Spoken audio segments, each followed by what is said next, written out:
Hey friends, so this is my testimony. And yes, it's dark out at the gym, all the things. It's about 6:15 in the morning. Anyway, what I received to share with you is listen, the enemy will try to tempt you.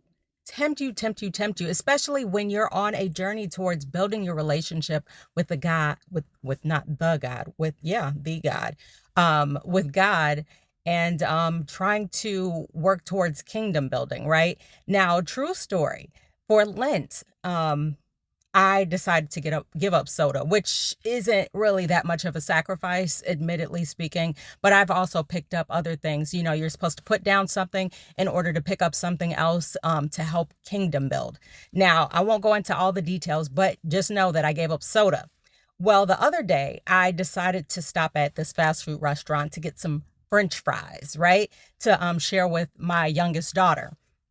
And so I did like a curbside pickup type situation. And when the woman brought the food out, she also brought like literally the biggest cup that they had of soda. And it was my favorite type of soda. And I told her, I said, "Oh no, I didn't order this. Like this isn't mine. This is someone else's." And she was just kind of like, whatever. And she gave it to me anyway.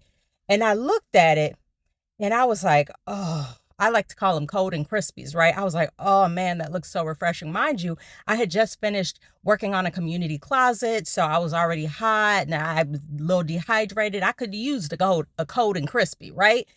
Now, what did I do with that? Since she refused to take it back, I put it in the cup holder, went home, and gave it away.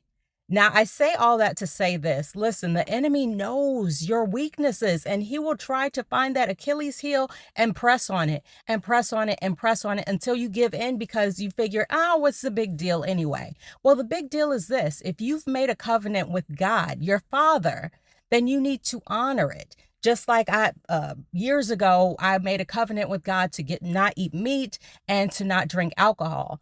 I've honored it. Well, there was one slip with the alcohol a few years ago, but I've repented since, and I've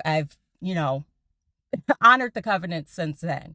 And ever since that moment, and ever since any of these things, I continue to honor and hold steadfast to the covenant because, like it says, lead us not into temptation and deliver us from evil, because temptations are everywhere. So you have to be mindful and you have to stay focused on God. You have to keep your mind focused on higher things because if you don't remain focused, then the flesh will 1000% take over and the spirit will become quiet.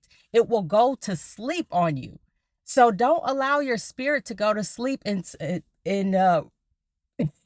in replacement of your flesh, right? Get in that still space. Start to identify those temptations because honestly, listen, the enemy is not that cunning.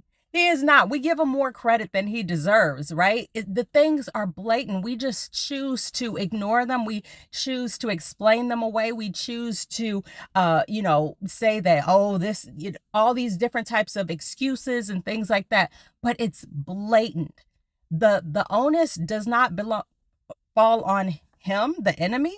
It falls on you to own it because you were the one who made the covenant. You are the one who is trying to walk in this on this journey and live through your spirit and not your flesh. So all that to say, I didn't drink the soda and I have no intentions of drinking the soda.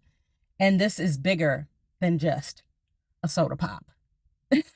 That's it. But you know what I say? This is my testimony. It's your life. That's it. Bye.